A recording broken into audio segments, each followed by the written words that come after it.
প্রায় 800 বছরের পুরানো এই দিঘি রামরাই দিঘি।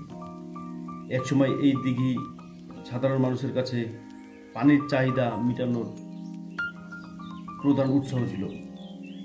এর অবস্থান ঠাকুরগাঁ জেলা রানীশংকেল উপজেলা হোসেনগাঁও ইউনিয়নের উত্তরগাঁও গ্রামে।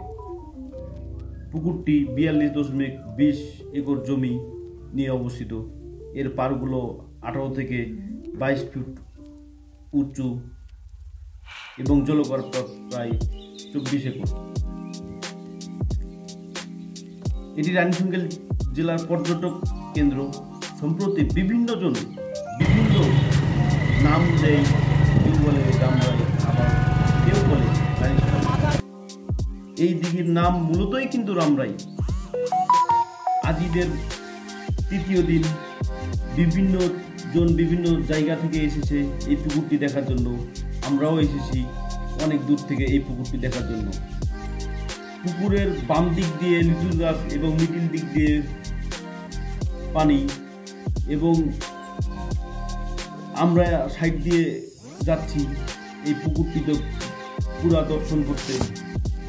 একটা জিনিস লক্ষ্য করতেছি, প্রায় 3 মিনিট যাবৎ মোটরসাইকেল চালাচ্ছি, তারপরে কিন্তু এখনও কিন্তু পুকুরের অর্ধেকটা রাস্তাও অর্ধেকটা জায়গাও আসে নাই।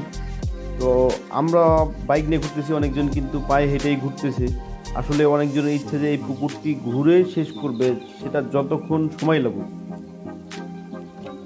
আজকে আবহাওয়া একটু মেঘলা, তাই লোকজন সেইভাবে আসে নাই। তারপরেও কিন্তু আমরা দেখতে পাচ্ছি যে লোকের সমাগম কিন্তু ওই হিসেবে কম না।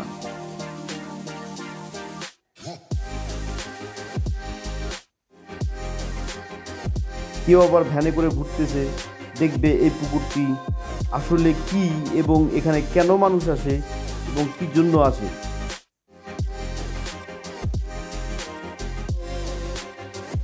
এক ভাইয়ের হয়তো বা মোটরসাইকেল পাংচার হয়ে গেছে।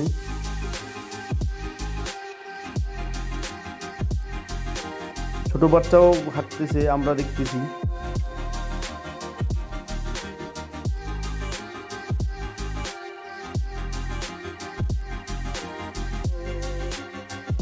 আমরা যাচ্ছি আর কি, যাইতে যতক্ষণ সময় লাগে।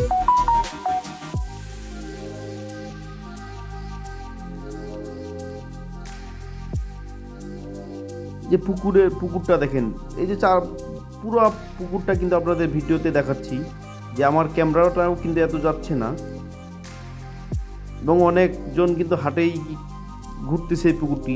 তবে আপনারাও আসতে পারবেন। এটি হচ্ছে ঠাকুরগাঁ জেলা রানীশংকেল উপজেলা হোসেনগাঁও ইউনিয়নে উত্তরগাঁও গ্রামে এই পুকুরটি অবস্থিত।